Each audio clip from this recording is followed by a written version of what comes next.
Hello po mga ping-pongers, magandang araw po sa ating lahat.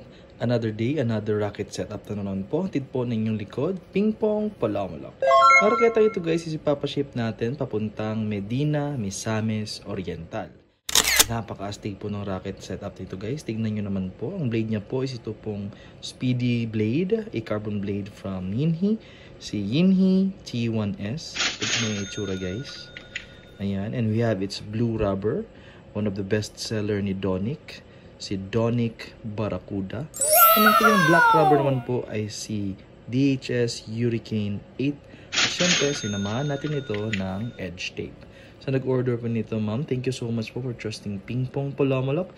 Sana po ma-enjoy po kayo sa paglalaro ng ping-pong gamit ang raketang ito. So gusto naman po magpa-setup ng raketa, mensahe na lang po direkta dito po sa aming Facebook page, Ping-Pong Palamulok. Maraming salamat.